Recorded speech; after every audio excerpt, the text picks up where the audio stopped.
आजमगढ़ जिले में 7 सितंबर को आई जांच रिपोर्ट में 35 नए कोरोना पॉजिटिव मरीज मिले हैं। CMO doctor A K. मिश्रा ने इसकी पुष्टि की।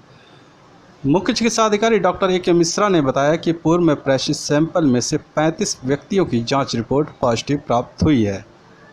सीएमओ ने बताया कि जिले में अब तक कुल 3,484 कोरोना पॉजिटिव मरीज पाए गए हैं। वर्तमान समय में 579 सक्रिय मरीज हैं। 2,848 मरीज स्वस्थ होकर डिस्चार्ज किए जा चुके हैं, तो वहीं 57 मरीजों की मौत हो चुकी है। कोरोना संक्रमण की जबरदस्त चपेट में आई आजमगढ़ जिले की कोतवाली फूलपुर के प्रभारी निरीक्षक शेर सिंह तोमर का निधन हो गया। बीते दिनों उनकी तबीयत खराब हुई और उन्हें लखनऊ भेजा गया, जहां जांच के उपरांत उनकी रिपोर्ट कोरोना पॉजिटिव आई। नस में इन्फेक्शन होने के कारण बीते 6-7 सितंबर की रात उनकी मौत हो गई।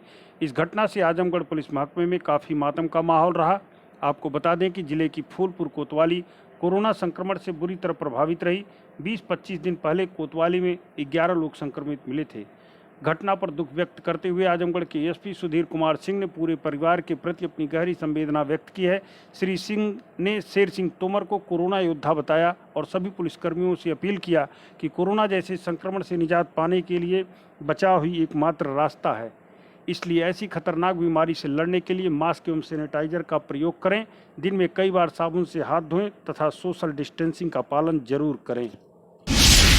जिलाधिकारी के आदेश पर जिले के बाल विकास परियोजना अधिकारी सुभाष मौर्य ने अपने अपने क्षेत्र में सभी मुख्य सेविकाओं और आंगनवाड़ी कार्यकर्तियों को निर्देशित किया कि 7 सितंबर से 30 सितंबर तक चलने वाले राष्ट्रीय पोषण माह में सैम और मैम बच्चों का वजन और माप के साथ चिन्हांकन करना है, जिसका पालन करते हुए विकासखंड लालगंज के नगर पंचायत लालगंज में राष्ट्रीय पोषण माह अभियान कार्यक्रम का सिविल लाइन लालगंज मोहल्ले में सोमवार को शुभारंभ हुआ। इस अवसर पर बाल विकास परियोजना अधिकारी लालगंज सुभाष मौर्य और मुख्य सेविका खुर्शीद बानो की देखरेख में सिविल लाइन मोहल्ले में आंगनवाड़ी कार्यकर्त्री रेखा सिंह और सहायिका भगवती यादव द्वारा बच्चों का माप और वजन किया गया। इस अवसर पर कोविड-19 महामारी से बचाव को ध्यान में रखते हुए शारीरिक दूरी का पालन और मास्क का भी प्रयोग किया गया। सभी बच्चों के हाथों को सैनिटाइज भी कराया गया। बैठक हुई संपन्न। संज्ञा पत्नी राजेश को चयनित किया गया नया कोटेदार। लालगंज विकासखंड क्षेत्र के इस्माइलपुर बरातिल में कोटेदार की चयन प्रक्रिया की बैठक समस्त ग्रामीणों की उपस्थिति में शांतिपूर्वक संपन्न हो गई। लालगंज विकासखंड क्षेत्र के इस्माइलपुर बरातिल में कोटेदार की मृत्यु के बाद सरकारी गल्ले की दुकान प्रशासन द्वारा दूसरी दुकान से अटैच करके काम चलाया जा रहा था, जिससे ग्राम सभा के लोगों को दूर दूसरे ग्राम में जाकर राशन लेना पड़ता था।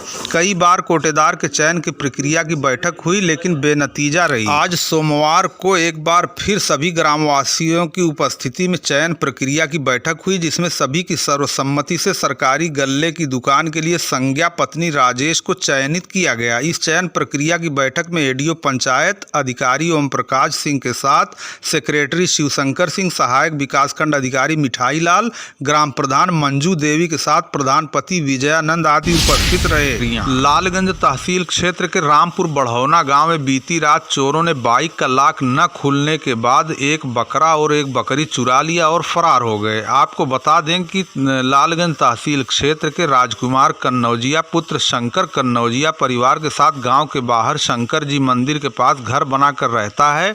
प्रार्थी राजकुमार के अनुसार रात में अपने परिवार के सदस्यों के साथ वो घर में सो रहा था। रात करीब 2 बजे उठकर जब लघुशंका के लिए बाहर आया तो देखा कि प्रार्थी के एक कमरे में बंद एक बकरा एक बकरी गायब है। काफी खोजबीन के बाद भी कोई पता नहीं चल सका। उसने देखा कि उसी कमरे में रखी गई बाइक के साथ भी छेड़छाड़ की गई है और उसे भी खोलने का प्रयास किया गया है। इससे पूर्व भी 5 दिन पहले घर से उसके मोबाइल चोरी हो गया था। समाचार लिखे जाने तक तहरीर दे दी गई थी, मुकदमा पंजीकृत नहीं हुआ है। CHC incharge doctor Manoj Kumar ने बताया कि आज 26 लोगों के सैंपल लिए गए थे, जिसमें 13 लोगों का एंटीजन किट से टेस्ट किया गया तथा 13 लोगों का टेस्ट RT-PCR से किया गया। इसकी रिपोर्ट 1-2 दिन में प्राप्त होगी। आज कुल 11 लोगों की रिपोर्ट नेगेटिव प्राप्त हुई तो 2 लोग कोरोना संक्रमित पाए गए। डॉक्टर मनोज कुमार के अनुसार 2 पॉजिटिव मरीजों में दोनों देवगांव के निवासी हैं। उन्होंने बताया कि सभी मरीजों को होम आइसोलेशन में रखा गया है। आपको बता दें, देवगांव में कोरोना मरीज संख्या लगभग समाप्त हो चुकी थी। फिर 2 और मरीज मिलने के बाद लोग डर गए हैं।